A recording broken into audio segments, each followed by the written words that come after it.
We're very excited to have our next guest on the program from Nashville, Tennessee. ELEL joins us now on B-Sides On Air. Welcome to San Francisco. Thanks, Pete. It's great to be here. You guys are very much a quote-unquote new band. A lot of people caught on to you from Bonnaroo last year, and of course 40 Watt. How has this ride been, and how do you feel in your skin right now versus last year when you were first starting out? Oh, just almost 100% different. I mean, last year we believe in the music and what we're doing as much as we do right now, and that hasn't changed. But as far as like right now, there's like a there's a response that's happening. We're getting a little bit of support, playing really nice places like this place, So I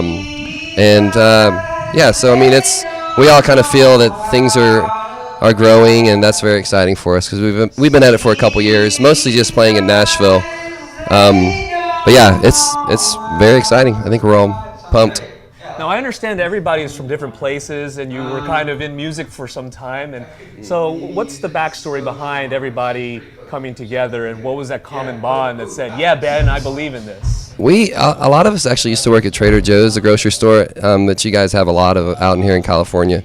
And some of us still work there.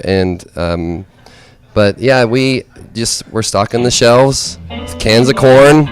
And when I was first starting the band, I actually had a show like planned and didn't have a full band put together. So I just kind of started asking people that I work with, and that's kind of the short version of at least more than half of this band got put together. Was that we worked at a grocery store together. Check. Da da da da da da da da da da. Can we go through some of the effects? Yep. 40 Watt is the one that people have really gravitated towards. That's the one people recognize you guys now for. What's the backstory on that, and how did that song come about? It's a pretty old song, actually. I wrote it when my now wife and I were meeting and starting to date. We used to go to this dance party in Nashville like every Monday night, and it's still going. It's called Keep On Moving, and it's become so packed that I don't even go anymore. But it's a really, really fun event. What type of theme is it? Is it like a soul night? Is it a they play old like R&B and soul and rock and roll music, and everybody just like dances like crazy. I mean, it's really neat because no matter if you can dance or not, or what you are, you just like go for it. It's great. But we used to go to that a lot, so that's kind of some of the theme of the song. But it's also about like doing that kind of party in your own house, just as the two of you, like creating that sort of atmosphere on your own. And so it's a really intimate song in that sense. And she actually sings on that song. She's not in the band, but JoJo covers the part when we sing it live. But yeah, that was neat to find out because I'd actually never heard her sing before. But she has this really beautiful, like really, really soft voice, and so it was fun to. Initially, it was just going to be a demo, and oh really? Yeah, I just needed a girl to sing on it, and she was the closest one available. So, but her voice sounded so amazing that it ended up being the final version on there. Yeah. JoJo, when you first heard the song, what did you think? Well, when I first heard the song, I guess it was under the pretense of learning it, perhaps. So it was a little different. My first exposure to the song versus maybe like someone else's first exposure to the song. When I heard it first, it was a demo with the bass parts cranked up.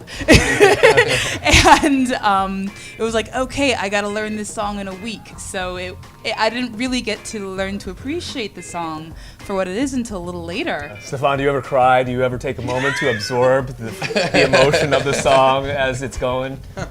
Well, I don't believe I've cried on it just yet, but it is quite a beautiful song. Yeah. And Benjamin is a great writer and arranger. What love songs are you into? Well, is there a song that will bring you to tears? Like not Linda necessarily Ronstadt the and Aaron tears, Neville duet, or Kenny of, Rogers? I think of love as being more of a happy, smiley type of thing. Uh-huh. Not necessarily crying. Well, what if you're with your loved one and you're at home and you made some dinner, and what's booming through the speakers? it's not going to be R. Kelly bump and grind. No Man. girl wants to hear that while you're eating. Not necessarily, but it would probably be something like Al Green or Earth, Wind and Fire or something like that. Okay. So the classic standbys. Yes, indeed. You're not going to really get too far out there. Right. Well, we really enjoy the music and definitely looking forward to the album. Thank you very much. Can't wait. Thanks, Thanks Pete. so much for your time. Yes. It's the wonderful ELEL. Be on the lookout for Geode. You are watching B-Sides on air. Hey everybody, we're called ELEL. Thanks for watching our interview with B-Sides. Don't forget to subscribe. Down there.